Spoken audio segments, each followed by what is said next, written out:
Le podcast Émanation Bécassière, c'est l'endroit où on aime se retrouver pour parler de chasse à la bécasse.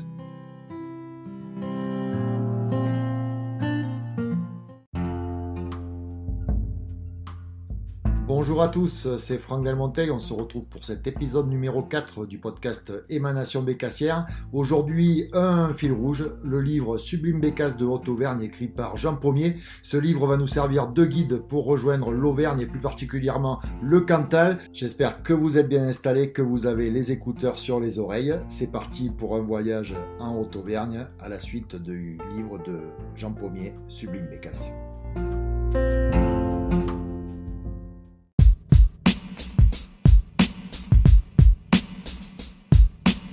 Son avant-propos, l'auteur dit quelque chose que je pourrais tout à fait dire en introduction de chacun de mes podcasts ou de chacune de mes publications. L'ouvrage n'apprendra rien aux vieux coureurs des bois qui ont su accumuler autant d'expérience que j'ai pu le faire moi-même en une quarantaine d'années de pratique.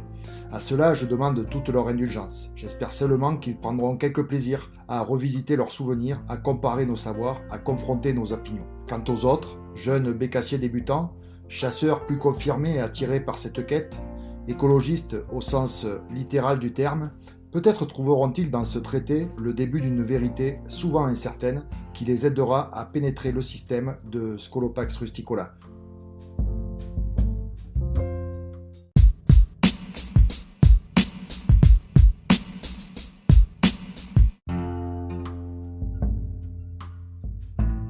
Scolopax rusticola, si bien décrite par Jean Pommier dans Sublime Bécasse de Haute-Auvergne, qui, comme vous l'avez compris, va nous servir de fil rouge aujourd'hui pour notre émission.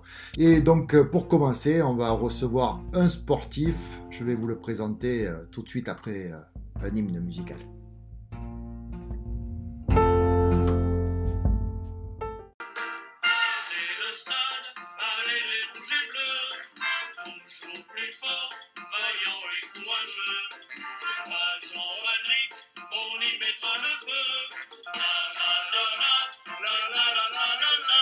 La la la la, la la la la la la. On le voit tous ensemble, je peux peut-être moi aussi chanter l'hymne du Stade Aurillacois.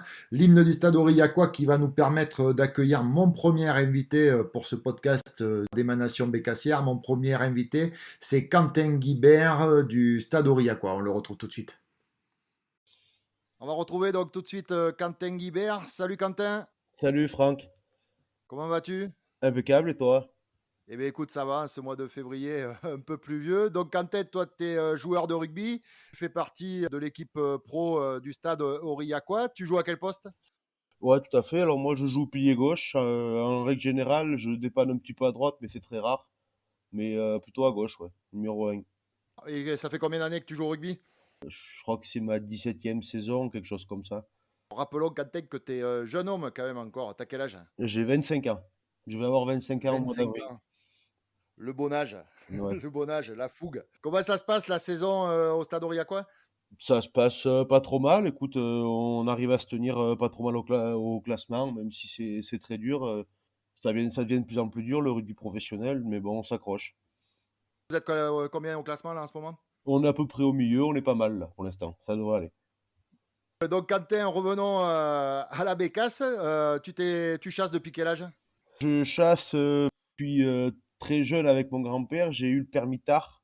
J'ai eu le permis à 18 ans, je crois, parce qu'avec le rugby, tout ça, c'était un peu compliqué. Mais je chasse depuis très jeune avec mon grand-père et ça m'a toujours passionné. T'es dans quel secteur exactement, toi, du Cantal? Moi, je suis dans le sud du Cantal, sur deux communes. Donc, une commune qui est à un quart d'heure d'Aurillac, à peu près, qui s'appelle Ladignac, et sur une autre commune d'où je suis natif, qui s'appelle Cassagnos, qui est vraiment en limitrophe avec l'Aveyron, où on a le Lot qui passe, la rivière le Lot.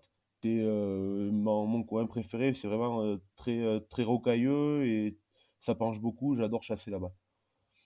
Ouais, c'est vrai que pour y être allé et pour y avoir même travaillé, c'est vrai que comme tu dis, ça penche beaucoup. On a quand même des gros dénivelés sur les gorges, quoi, les gorges du Lot. Ouais. Et ouais, c'est Ouais, après, c'est vrai que c'est une chasse pour les sportifs, là, hein. ouais, les bécasses se méritent en général. C'est ça, tout à fait. Et la bécasse, donc tu t'y es mis quand? Ah, la bécasse, je m'y suis mis, pardon, quand j'ai eu le permis, parce que mon grand-père chassait plutôt le lièvre. Et en fait, mon père avait un ami qui chassait la bécasse que j'ai très peu connu, mais que j'ai vu un peu parler avec lui, tout ça. Et je m'y suis mis quand j'ai eu Jerry à mon permis, donc Jerry a 6 ans. Donc voilà, Ok, donc Jerry, pour ceux qui ne le savent pas, c'était anglais, c'est ça? c'est ça. Ouais, donc je me rappelle parce qu'en fait, on va on va raconter, l'histoire, Quentin. Donc, au début où tu, commençais à chasser la bécasse, on est rentré en relation par l'intermédiaire des réseaux sociaux. Tu m'avais posé, quelques questions et comme on avait, bien discuté, je t'avais invité à venir passer une journée, tu t'en rappelles? Une très belle journée, magnifique. On avait passé une journée, c'est vrai qu'elle avait été quand même, elle avait été très intéressante. Donc, moi je me rappelle de certains quand même, faits qui m'ont marqué, avec, je sais pas si tu te rappelles bien, mais avec Jerry qui était, tombé à la rivière. Ouais, très très jeune, il avait à peine un an. Et à peine un an, et je sais pas pourquoi il a été se baigner. Et il y avait la rivière était presque en crue, et on a bien cru qu'il partait à l'eau, qu'il partait pour de bon.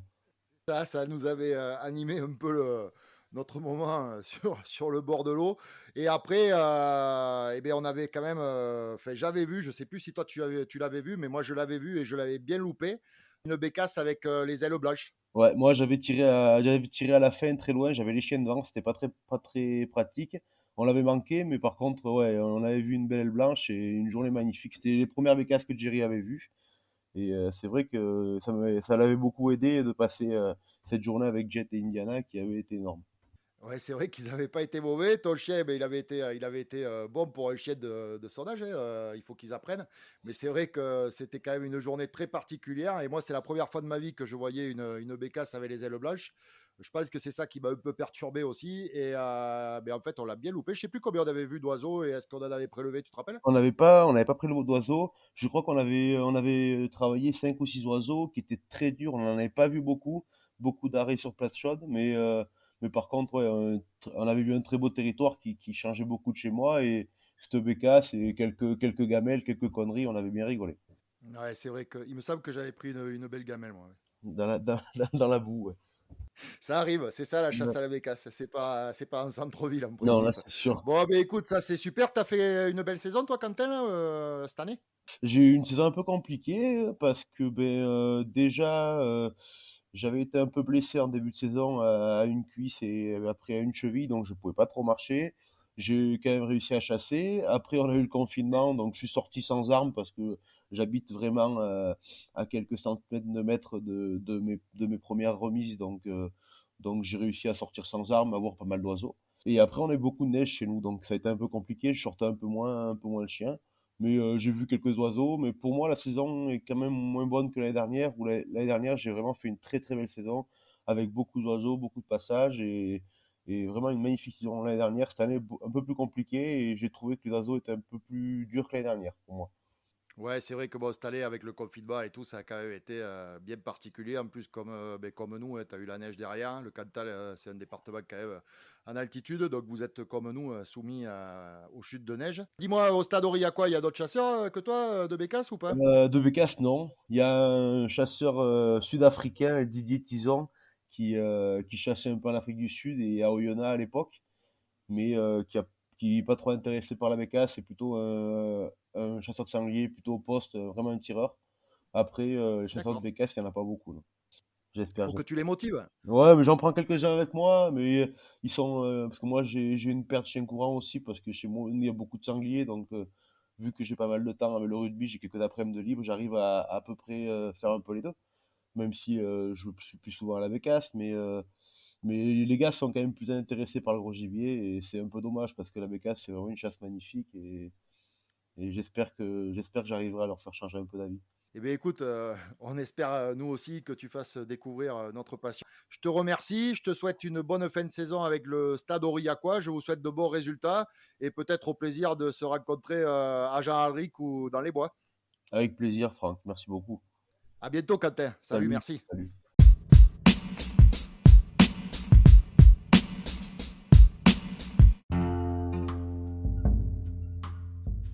J'en Pommier écrivait: Le pays vert, grâce à son climat continental d'influence atlantique, est à la fois frais, environ 100 jours de gel par an à 1000 mètres, et pluvieux, 2 mètres de précipitation au Luran. Cette situation climatique, moins humide à l'est du département vers Saint-Flour et moins froide au sud vers la Châtaigneraie, a donné naissance à une flore variée, favorable à la pose, au cantonnement et même à la reproduction de Scolopax rusticola. On va rejoindre tout de suite mon deuxième invité qui va nous parler du biotope cantalien et de sa pratique de la chasse à la bécasse. Salut Laurent, est-ce que tu m'entends bien? Oui, je t'entends bien. Ok, ben écoute Laurent Soubrier, je suis content de te recevoir pour cette interview de chasseur bécassier du Cantal. Laurent, est-ce que tu peux nous dire où tu chasses? Alors, bonjour Franck. Ouais, ben, je chasse moi essentiellement à la limite de l'Aubrac, donc vers Chaudzègue et les alentours. Voilà, c'est limite Cantal, Aveyron et puis la Lozère. Ok, c'est très bien de préciser pour nos auditeurs qui ne sont pas de la région et qui vont pouvoir avoir une petite idée de ta localisation. Donc toi, c'est quoi? C'est de la montagne? C'est de la semi-montagne? C'est quelle altitude? Alors ouais, c'est de la montagne quand même parce qu'on commence à chasser au-dessus de 1000 mètres à peu près. Voilà, donc ça commence à être de la montagne, ouais. Oui, d'accord. Et donc je suppose que tu es souvent gêné par la neige à peu près tous les hivers. Ah, ouais, à peu près tous les hivers. Cette année encore plus particulièrement. Ouais. Ça a été très compliqué entre le confinement et puis la neige. On n'a pas beaucoup chassé en montagne cette année. Laurent, donc tu peux nous dire avec quelle race de chien tu chasses? Alors des setters, c'est setter anglais. Depuis, c'est génétique peut-être, je dirais, puisque mon père chassait avec, mon oncle, et donc moi je chasse, j'ai continué, et je chasse pareil avec des setters anglais. D'accord, ça fait combien d'années que tu chasses la bécasse? Ouais, j'ai commencé à chasser la bécasse assez jeune. J'ai chassé la bécassine pas mal de temps. À partir de 16 ans, j'ai commencé à chasser la bécasse, mais j'ai chassé la bécassine pendant pas mal de temps. Et puis après, petit à petit, on a glissé tout doucement sur la bécasse, beaucoup plus sur la bécasse pour pratiquement plus chasser du tout les bécassines, quoi. D'accord, ouais, c'est vrai que le Cantal est aussi réputé pour les cousines, les bécassines. Ok, donc tu peux nous parler un peu du biotope là, chez toi, là, sur ton secteur de chasse? Alors, sur mon secteur de chasse, c'est quand même moi, je chasse beaucoup sur les plantations de sapins. Voilà, c'est essentiellement ces biotopes que je chasse. Après, il y a des saignes qui sont entourées de bois, ce genre de choses. Voilà, je monte en altitude après jusqu'à 1000, un peu plus de 1200 et beaucoup de plantations de sapins, ouais. D'accord. Tes premiers oiseaux, tu les rencontres à partir de quand, là? Je suppose assez tôt quand même dans la saison? Ouais, généralement assez tôt, au 15 octobre, voire des fois avant. Ça m'est arrivé de les avoir un petit peu avant, mais à partir du 15 octobre, après, on commence à avoir un peu plus régulièrement des oiseaux. D'accord, tu commences par monter au plus haut de tes secteurs, là, je suppose, vers 1200 mètres? Ouais, j'essaye systématiquement, en début de saison, j'essaye de faire ça, ouais. J'essaie de monter au plus haut. Et puis après, bon, je peux chasser, j'essaie de descendre si, suivant les coins et faire les places de passage au début, quoi. Oui, bien sûr. Et en cas de neige, donc, tu as la possibilité de descendre plus bas ou tu es coincé vraiment aux alentours de 800 mètres? Sur mes montagnes, enfin, là-haut, je pourrais chasser un petit peu plus bas.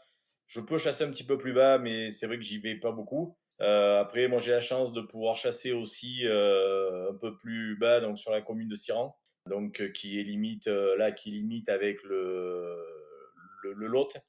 Et donc là, bon, je peux chasser un peu plus puisque c'est quand même beaucoup moins haut, avec un biotope quand même qui est complètement différent. Ça n'a plus rien à voir en termes de biotope, et ni même en termes pour moi, de plaisir. Mais bon, j'adore chasser dans la montagne avec en fond les monts du Cantal. C'est vraiment un plaisir pour moi d'avoir ce biotope, de m'arrêter, de voir ce paysage. C'est vraiment un régal, quoi, la montagne. Ah, c'est vrai que le Cantal, pour ça, vous êtes gâté niveau paysage avec le massif cantalien qui régale un peu tout le monde, quoi, hein. C'est les bécasses des volcans.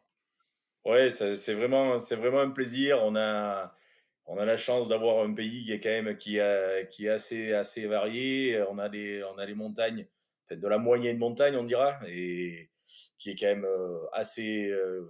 qui est facile à chasser, on dira quand même malgré tout, et avec des paysages qui sont vraiment superbes, quoi. Super Laurent, est-ce que tu peux nous parler un peu de ta saison là, 2020-2021 qui va bientôt s'achever dans quelques jours? Alors ma saison, ouais, ma saison, comme je te disais tout à l'heure, ma saison très compliquée parce que quand j'ai commencé à voir quelques oiseaux, ben, on a commencé à me confiner. Donc, avec ce confinement, ben, j'ai été bloqué comme tout le monde pendant un bon moment. Et à partir du déconfinement, après, on a les kilomètres le deuxième déconfinement, les kilomètres nous ont aussi empêché de pouvoir chasser comme on veut en montagne. Et derrière, on a eu la neige, donc qui vient de lâcher, je pense, juste cette semaine là. Donc voilà, la chasse en montagne a été assez compliquée. La saison, du coup, forcément, c'est pas la meilleure chose qu'on pouvait rêver, mais bon, voilà. Donc j'ai eu la chance d'avoir quelques invitations sur d'autres départements moins enneigés qui m'ont permis quand même de chasser un peu, avec qui on a fait de belles sorties malgré tout, mais pas trop dans le Cantal, voilà. Ok, ouais, je suppose que c'est un peu comme tout le monde, une saison compliquée et encore plus quand on chasse en montagne où la neige, là, surtout cette année, c'est quand même une année particulière parce que ça fait quand même presque 10 ans qu'on n'avait pas eu ça, je pense, même toi. Ah oui, oui, c'est dans mes souvenirs, à neige comme ça remonte à mes souvenirs d'enfance, et tu vois, j'ai 45 ans, donc depuis que j'étais gamin, j'avais pas vu autant de neige chez nous, quoi. Donc ça remonte quand même assez loin, quoi, effectivement. D'accord, donc eh beh, écoute, on va dire que c'est une saison particulière, mais a priori, d'après, les échos qu'on a, c'est que tu quand même une bonne saison avec beaucoup d'oiseaux en début de saison et après c'est vrai que le confinement plus, la neige, a compliqué tout ça. Écoute Laurent, je te remercie, je vais te souhaiter une, bonne fin de saison. Merci à toi, pour ces petites précisions sur, le Cantal et la chasse de la bécasse. À bientôt. Merci Franck, à bientôt. Au plaisir. Allez, salut Laurent, ciao.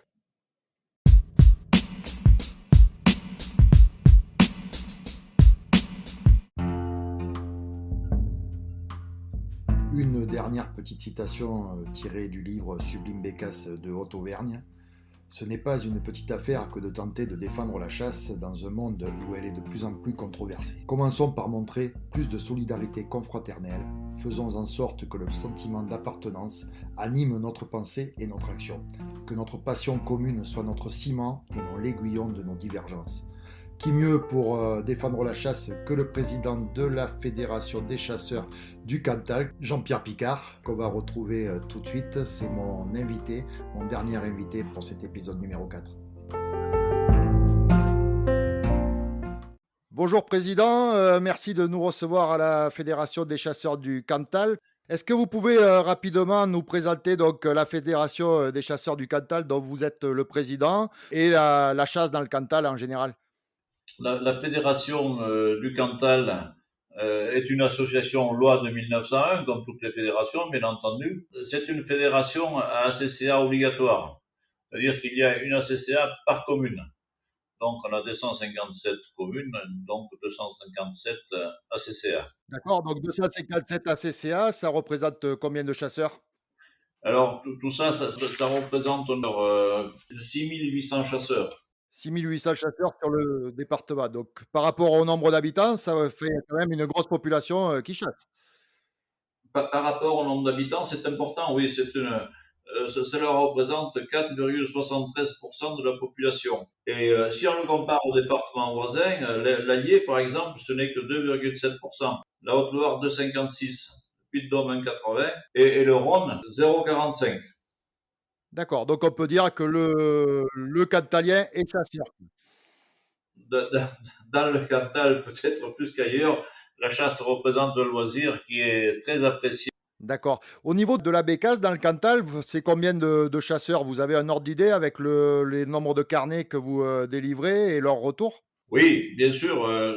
Dans le Cantal, on a été le premier département d'Auvergne à avoir mis en place un PMA bécasse. C'était en 2007, avant qu'il ne soit rendu obligatoire par arrêté ministériel en 2011. Dans le Cantal, le PMA est de 30 oiseaux par an. et il connaît une déclinaison journalière de 3 oiseaux. 3500 bécasses sont prélevées en moyenne, avec des mauvaises années, bien sûr, comme 2010, où on avait prélevé de 1200 bécasses, et des années meilleures, 2011, où on avait prélevé 5290 bécasses. La particularité dans le Cantal, c'est d'avoir opté pour le carnet de prélèvement, donc avec une colonne facultative, mais toutefois qui est bien remplie, 75% des cas. Cette donnée supplémentaire nous permet de connaître la localisation des oiseaux prélevés et de suivre la migration et l'hivernage des oiseaux. Les prélèvements se font essentiellement sur les secteurs d'altitude, puis progressivement se décalent sur la partie ouest du département. Environ 700 chasseurs cantaliens prélèvent au moins une bécasse dans le département, mais entre 100 et 200, ce sont des chasseurs qu'on pourrait appeler des spécialistes, c'est-à-dire qui prélèvent 10 bécasses et plus. Et on a 10 personnes qui prélèvent 30 bécasses par an, simplement. Très peu de chasseurs, comme ailleurs, atteignent le PMA, quoi. Absolument, absolument. Chez nous, on a eu un retour de 10 personnes qui avaient prélevé 30 bécasses. Oui, Président, donc je sais qu'aussi vous menez une étude sur les ailes de bécasse dans le Cantal. Vous pouvez nous en parler? Oui, bien sûr. Dans le Cantal, on analyse entre 200 et 300 ailes par an depuis 2001. Voilà, et puis bon, on participe également au réseau bécasse, OFB, FNC et Fédération. On a participé au comptage Croul, on a eu un contact au-dessus de 1000 mètres en 2020. À la Fédération, nous avons 2 techniciens bagueurs. Un bagage est en place depuis 1988 dans le département. Je disais, c'est très bien, c'est des chiffres qui vont sûrement intéresser nos auditeurs. Vous, vous êtes président, si je ne me trompe pas, chasseur de bécasse. Je suis un chasseur polyvalent, mais j'ai toujours eu une passion pour la bécasse. J'ai toujours chassé la bécasse depuis l'âge de 16 ans. Donc, vous voyez que ça fait quelques lunes. Ça fait quelques lunes que je chasse la bécasse. J'ai toujours eu des chiens d'arrêt. Et actuellement, je chasse essentiellement la bécasse. Je suis passionné par cette chasse, bien entendu, avec 2 setters avec lesquels je partage des moments intenses de plaisir, même si les prélèvements ne sont pas très nombreux. Vous chassez sur quel secteur, Président, dans le Cantal? Alors moi, je chasse sur le secteur du Lioran en début de saison, mais bon, cette année, avec le confinement, la saison au Lioran a été courte, puis après le confinement, il y a eu la neige, très peu chassé en montagne, et je chasse aussi sur la région de Saint-Cernin, mon pays natal, voilà. Et cette année, pour vous, la saison, vous la classez comment? Mais la saison, je pense que ça aurait été une excellente saison s'il n'y avait pas eu ce confinement, puisque le mois de novembre, apparemment, il y a eu beaucoup d'oiseaux. Beaucoup d'oiseaux ont été vus. Bon, malheureusement, on a dû laisser les fusils à la maison. Peut-être que l'année prochaine, ces bécasses-là vont reproduire et qu'on pourra en retrouver l'année prochaine. Donc, Je suis bien d'accord avec vous. On va essayer d'être optimiste et de se dire que toutes les bécasses qui n'ont pas été prélevées en novembre vont nous faire beaucoup de petits et qu'on les retrouvera tous sur nos différents territoires de chasse l'année prochaine. Voilà, tout à fait, oui. Bien sûr, bien sûr. Faut vivre d'espoir. Enfin, j'espère qu'on va sortir de cette crise sanitaire qui nous a bien handicapés, mais bon, elle a handicapé plus que la chasse. Oui, c'est sûr. Je vais en profiter. Vous savez que le fil rouge de mon émission, donc c'est le livre Sublime Bécasse de Haute-Auvergne qui a été écrit par Jean Pommier.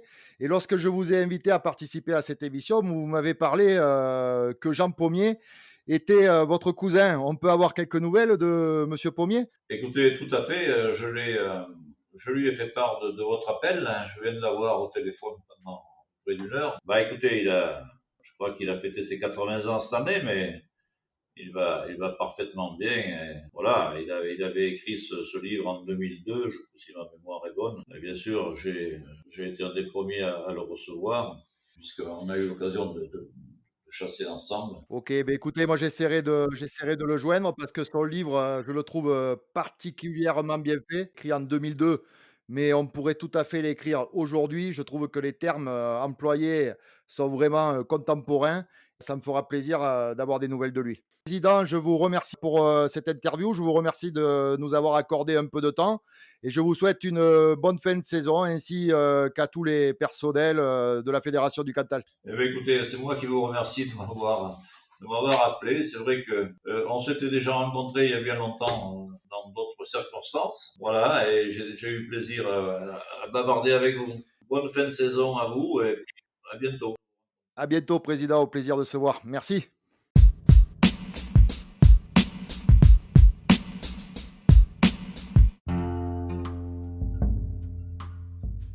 Jean Pommier décrivait le bécassier de la manière suivante. Comme tous les écologistes authentiques, il est épris de nature. Comme eux, il l'observe et il la protège. La forêt est son domaine. Il s'y sent bien. Il est simplement l'un des acteurs qui se distingue de la plupart de ses frères en synégétique par quelques traits particuliers. Quant à l'automne, la frondaison se rouille, une sorte de frénésie s'empare de lui, à l'image du jeune homme qui va vers son premier rendez-vous. Cette fièvre récurrente est dans ses gènes. Il l'attend avec impatience et espoir. C'est sur cette phrase que je vais vous quitter. C'est la fin de cet épisode numéro 4 du podcast Émanation Bécassière. Merci de m'avoir écouté. Merci de nous suivre sur tous nos réseaux sociaux. La page Facebook Émanation Bécassière, le compte Instagram Franck Delmonteil. Et comme il n'y a pas de tabou, je vais aussi vous remercier pour ceux qui ont participé à la cagnotte qui est en ligne, la cagnotte Litchi, pour nous aider à développer ce podcast et à produire d'autres épisodes. Merci à vous, j'espère que vous allez passer une bonne fin de saison, plus que quelques jours. On fera le point après la date fatidique du 20 février. On va se retrouver très rapidement pour un épisode 5. En attendant, je vous dis bonne journée et profitez-en bien. À bientôt.